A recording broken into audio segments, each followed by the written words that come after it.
नमस्कार विद्यार्थिनींनो,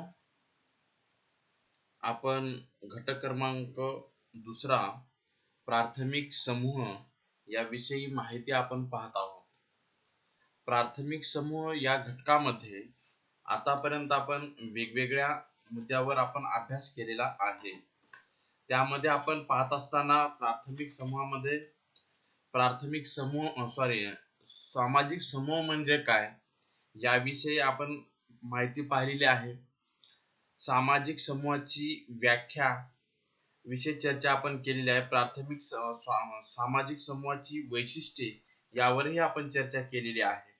तसेच सामाजिक समूहाची काही वर्गीकरणावर आपण एकूण 7 वर्गीकरण त्यामध्ये आपण पाहिलेले आहेत. तर आज आपण प्राथमिक समूह म्हणजे काय, आपल्याला पुढे प्राथमिक समूह आणि दुय्यम समूह यावर आपल्याला चर्चा करायची आहे. आता प्राथमिक समूह म्हणजे काय आणि प्राथमिक समूहाच्या संदर्भातली संकल्पना याविषयी आपल्याला माहिती पाहायची आहे. अमेरिकन समाजशास्त्रज्ञ चार्ल्स कुले यांनी सन 1909 मध्ये सोशल ऑर्गनायझेशन या समाजशास्त्रीय ग्रंथात प्राथमिक समूहाची संकल्पना मांडली. प्राथमिक समूह म्हणजे काय हे सांगताना चार्ल्स कुले म्हणतात, ज्या समूहामध्ये अतिशय निकटचे समोरासमोरचे संपर्क व सहयोग ही वैशिष्ट्ये दिसून येतात, त्या समूहांना मी प्राथमिक समूह म्हणतो. अशा पद्धतीची व्याख्या चार्ल्स कुले यांनी आपल्या ग्रंथामध्ये त्यांनी केलेली आहे. त्यांनी 1909 मध्ये मांडलेल्या सोशल ऑर्गनायझेशन या ग्रंथामध्ये ती संकल्पना त्यांनी स्पष्ट केलेली आहे. आपल्याला पाहत असताना अनेक अर्थाने प्राथमिक जे असतात, पण ते प्रामुख्याने समूह दृष्टिकोनातून प्राथमिक आहेत की नाही याविषयी आपल्याला पाहावे लागणार आहे. व्यक्तीचे सामाजिक स्वरूप व ध्येय यांना आकार देण्यामध्ये आपल्याला अतिशय महत्वाची भूमिका पार पाडणारे प्राथमिक समूह आहे. आता प्राथमिक समूह निर्मिती होण्यासाठी काही आवश्यक बाबीमध्ये आपण पाहत असताना त्यांनी सांगितलं की प्राथमिक समूहाची निर्मिती होण्यासाठी एकमेकाशी अतिशय निगडित असलेले काही घटक आहेत. ते पुढील प्रमाणे 3 भागामध्ये त्यांनी सांगितलेले आहेत. त्यामध्ये सदस्यामधील भौतिक सानिध्य एक त्यांनी पहिला मुद्दा आपल्याला प्राथमिक समूहामध्ये पहिला मुद्दा आपल्याला पाहता येईल. सदस्यामधील भौतिक सानिध्य हे असणं आवश्यक आहे. भौतिक सानिध्य म्हणजे काय, तर समूहातील जे सदस्यामध्ये जे आहे ते निकटता म्हणजे जवळीकता निर्माण होणे गरजेचे आहे, जवळीकता असणे आवश्यक आहे. त्यामध्ये आपापसात बोलणे असेल, फिरणे असतील, एकत्र जेवण करणे असेल, एकत्र जेवण बनवणे असेल, खेळणे असेल, हे एकत्रितरित्या झाले पाहिजे. त्यामुळे त्या समूहातील सदस्यामध्ये समोरासमोरचे संबंध प्रस्थापित होतात किंवा येतात आणि त्यांच्यामध्ये एकता घनिष्ठता ही वाढीस लागते आणि प्राथमिक समूहाला स्वरूप प्राप्त होते. दुसरं त्याने असं सांगितलेलं आहे, समूहाचा मर्यादित किंवा लघु आकार त्याने सांगितलं. समूहातील सदस्याची संख्या मर्यादित किंवा लहान असली पाहिजे.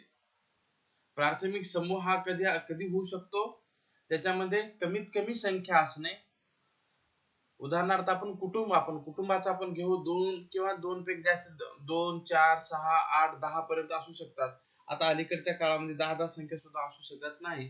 तर कुटुंबाला प्राथमिक समूह म्हणता येते. म्हणजे कमीत कमी संख्या आपल्याला असणं आवश्यक आहे. आपण देशाला प्राथमिक समूह म्हणत नाही, मोठ्या शहराला एखादी प्राथमिक समूह म्हणू शकत नाही. म्हणून फारच लहान संख्या, मर्यादित संख्या त्यामध्ये पाहावयास मिळते. प्रत्येकाचा एकमेकाशी समोरासमोरचा संबंध अधिकाधिक येऊ शकतो आणि आपण पाहतो प्राथमिक समूहातील जवळचे संबंध, समोरासमोरचे संबंध, एकमेकाचा समोरासमोरचे संबंध सारखे येत राहतात आणि परस्परांमध्ये व्यक्तिगत आपण एकमेकाला ओळखतो. सर्वांना सामुदायिकपणे कराव्या लागणाऱ्या कामाला एकमेकांनी सहभागी होतात आणि त्याच्यातून त्यांच्यामध्ये एक निकटता, जवळीकता ती निर्माण होत असते. म्हणून त्याने सांगितले की आपल्याला याच्यामध्ये या प्राथमिक समूहाच्या काही मूलभूत बाबीमध्ये आपल्याला म्हणता येईल की समूहाचा आकार मर्यादित किंवा लघु असतो. तिसरा आपला त्याच्यामध्ये सदस्यांमधील संबंधाचे सातत्य असणं आवश्यक आहे.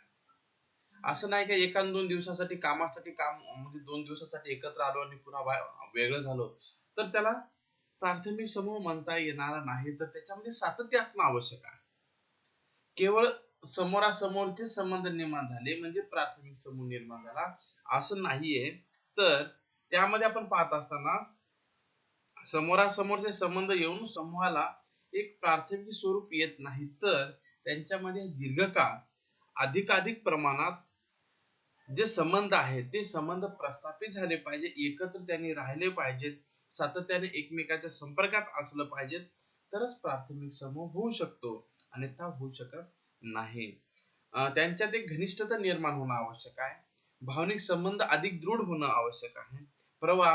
आता प्रवास करत असताना आपलं काही मोजक्या कामापुरतं आपलं प्रवासात बसमध्ये मोजकेच लोक असतात, त्यांचे एकमेकाशी संबंध येतो, म्हणजे ते प्राथमिक समूह आहे का? नाही. तर उदाहरण आपण बघतो, प्रवास असेल, परक्या गावी जा, साहित्य संमेलन असेल, परक्या राज्यात कॅम्प असेल, आपण NSS च्या कॅम्प संदर्भातले आपण पाहतो तसे कॅम्प असतील. तर या ठिकाणी नव्या व्यक्तीशी परिचय झाल्यानंतर विसरला जातो आणि आपण पाहतो तिथं लोक येतात, एकत्र मिसळतात, एन्जॉय करतात 8 दिवस 10 दिवस आणि पुन्हा एकमेकाला विसरून जातात. म्हणजे त्याचा अर्थ असा होत नाही की सामाजिक समूहामध्ये याच्यामध्ये प्राथमिक समूह निर्माण झाले असे आपल्याला कधी म्हणता येणार नाही. तर प्राथमिक समूह निर्माण होण्यासाठी एकंदरीत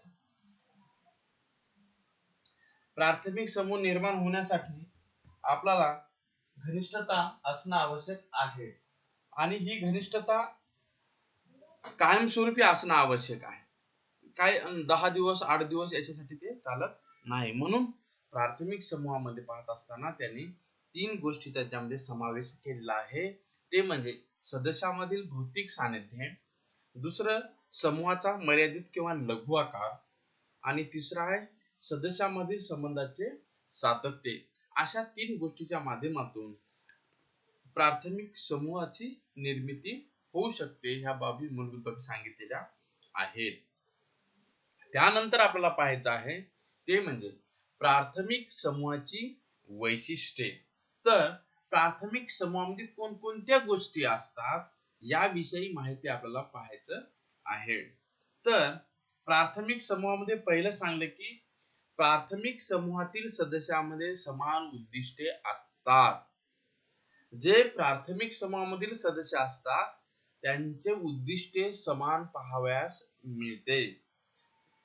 प्राथमिक समूहातील सदस्याच्या उद्दिष्टामध्ये आपण पाहत असताना एकसारखेपणा, सर्व सदस्याच्या आशा आकांक्षा, आवडीनिवडी, जगाकडे पाहण्याचा दृष्टिकोन हा एकच असतो. आपण पाहतो कुटुंबातील सदस्याचा कसा दृष्टिकोन किंवा उद्दिष्टे हे समान असलेले आपल्याला पाहायला मिळते. एकमेकासाठी कर्तव्याची भावना, एकमेकासाठी लागलेल्या गरजाची पूर्तता करणे, एकमेकाला मदत करणे हे त्यांची उद्दिष्ट आपल्याला पाहायला मिळतात. एकमेकासाठी जिने एकमेकासाठी मरणे अशा पद्धतीने आपण पाहतो की प्राथमिक समूहामध्ये पाहावयास मिळतात.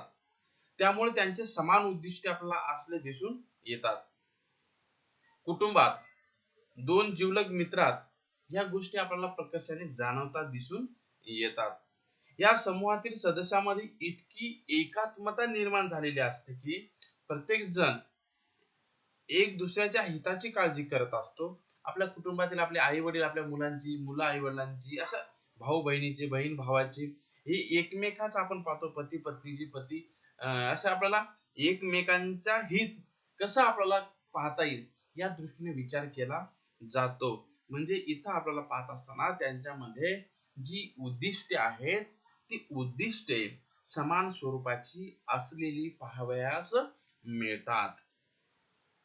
आपल्या मित्राने वाईट वर्तणूक केली तर त्याबद्दल आपण त्यांना रागावतो, पण त्यांची वाच्यता आपण इतर कुठे करत नाही, इतरांकडे करत नाही. एकंदरीत पाहत असताना अनेक गोष्टी आपल्याला पाहत असताना की मित्रमंडळी असतील, कुटुंब असेल, यांच्यामध्ये जी एकसंगता, एक उद्दिष्ट भावना ही आपल्याला दिसून येते. दुसरं आहे, प्राथमिक समूहातील सदस्य एकमेकांसाठी जगणे हेच साध्य मानतात. एकमेकांसाठी जगणे हेच साध्य मानतात. आपण पाहतो की प्राथमिक समूहातील सदस्य, मग ते समूह एखादा छोटासा समुदाय घ्या, त्या समुदायामधले लोक सुद्धा एकमेकांसाठी जगणे, किंवा छोटासा समुदाय असतो, प्राथमिक समूहातील सदस्यातील जे संबंध असतात ते साधन मात्र नसतात. म्हणजे आपलं ध्येय, आपलं उद्देश साध्य करण्यासाठीच ते नसतात. प्राथमिक समूहातील लोक स्वतःच ध्येय साध्य करण्यासाठी कधी आलेले नसतात, तर प्राथमिक समूहामध्ये एकमेकांसाठी जगणे, दुसऱ्यासाठी जगणे, दुसऱ्याच्या गरजा पूर्ण करणे यासाठी ते साध्य मानतात, आपलं ध्येय मानतात, आपला उद्देश मानतात, स्वतःसाठी नाही ते. म्हणजे कुटुंबातील सदस्य अगर दोन जिवलग मित्र अशा व्यवहारिक स्वार्थासाठी एकत्र आलेले असत नाहीत, किंवा कुटुंबातील आई वडील, पती पत्नी, मुलं, आपण याचा विचार ज्यावेळेस आपण करतो सगळ्यांचा, ते स्वतःसाठी कधी जगतात का? नाही, तर आपल्या कुटुंबातील व्यक्तीसाठी जगतात.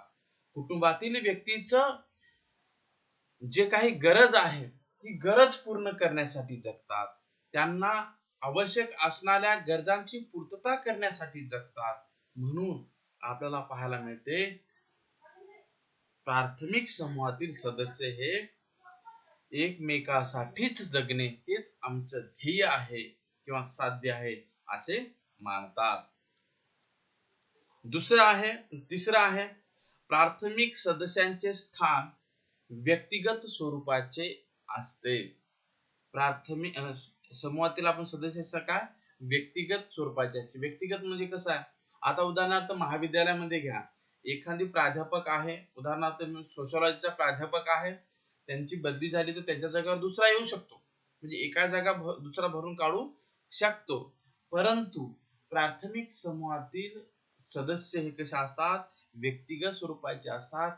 एखादी व्यक्ती गेला म्हणजे आपण म्हणतो मृत पावला असेल तर त्याची जागा इतर दुसरा व्यक्ती कोणीही भरून काढू शकत नाही.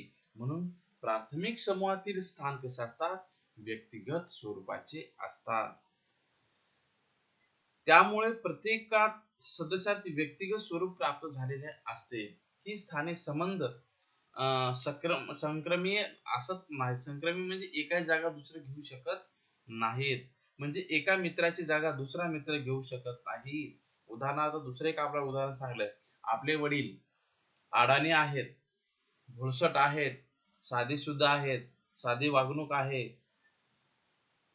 तरी आपल्याला आपले वडील प्रिय असतात, हे लक्षात.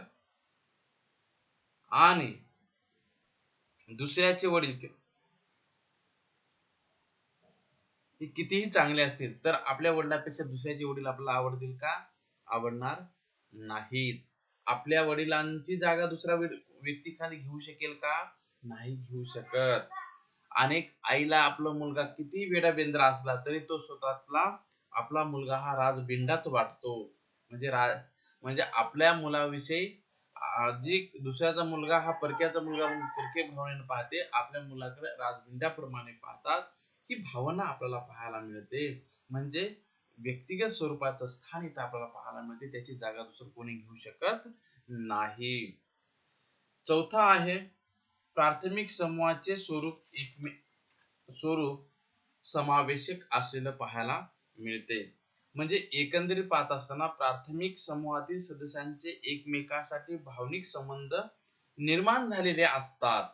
एकमेकाच्या संपूर्ण व्यक्तिमत्वासाठी संबंध निगडीत असतात. साहजिकच केवळ आपण एखाद्या दुसऱ्या बाबीपुरतं त्यांचा एकमेकाशी संबंध राहत नाही, परंतु संपूर्ण गोष्टीसाठी एकमेकाचा समावेश त्यामध्ये झालेला पाहावयास मिळतो. पाचवा आहे प्राथमिक समूहातील सदस्याचे वर्तन स्वयंप्रेरित असते. आता प्राथमिक समूहातील सदस्य जे असतात हे त्यांना काही करार वगैरे असं काही पाहायला मिळत नाहीत. त्यांच्या स्वयंपूर्ततेने ते जीवन जगत असतात. त्यांचा कोणतेही त्यांच्यावर बंधन आपल्याला पाहायला मिळत नाहीत. सहावा आहे प्राथमिक समूहातील सदस्यांच्या वर्तनाचे अनौपचारिकरित्या नियंत्रण केलं जाते. म्हणजे आई वडिलांकडून, भावांकडून, मोठे भाऊ असतील, आई वडील असतील, आजी आजोबा असून यांच्या माध्यमातून कुटुंबातील सदस्य जर चुकीचा वागत असेल तर त्यांचं नियंत्रित करण्याचं काम सहजपणे अनौपचारिकरित्या त्यांचं नियंत्रित करण्याचं काम केलं जाते. अशा पद्धतीचं प्राथमिक समूहाची जी वैशिष्ट्ये आहेत ती वैशिष्ट्ये आपण इथं पाहिलेली आहेत. राहिलेला भाग आहे तो उद्याच्या तासाला पाहूयात. धन्यवाद.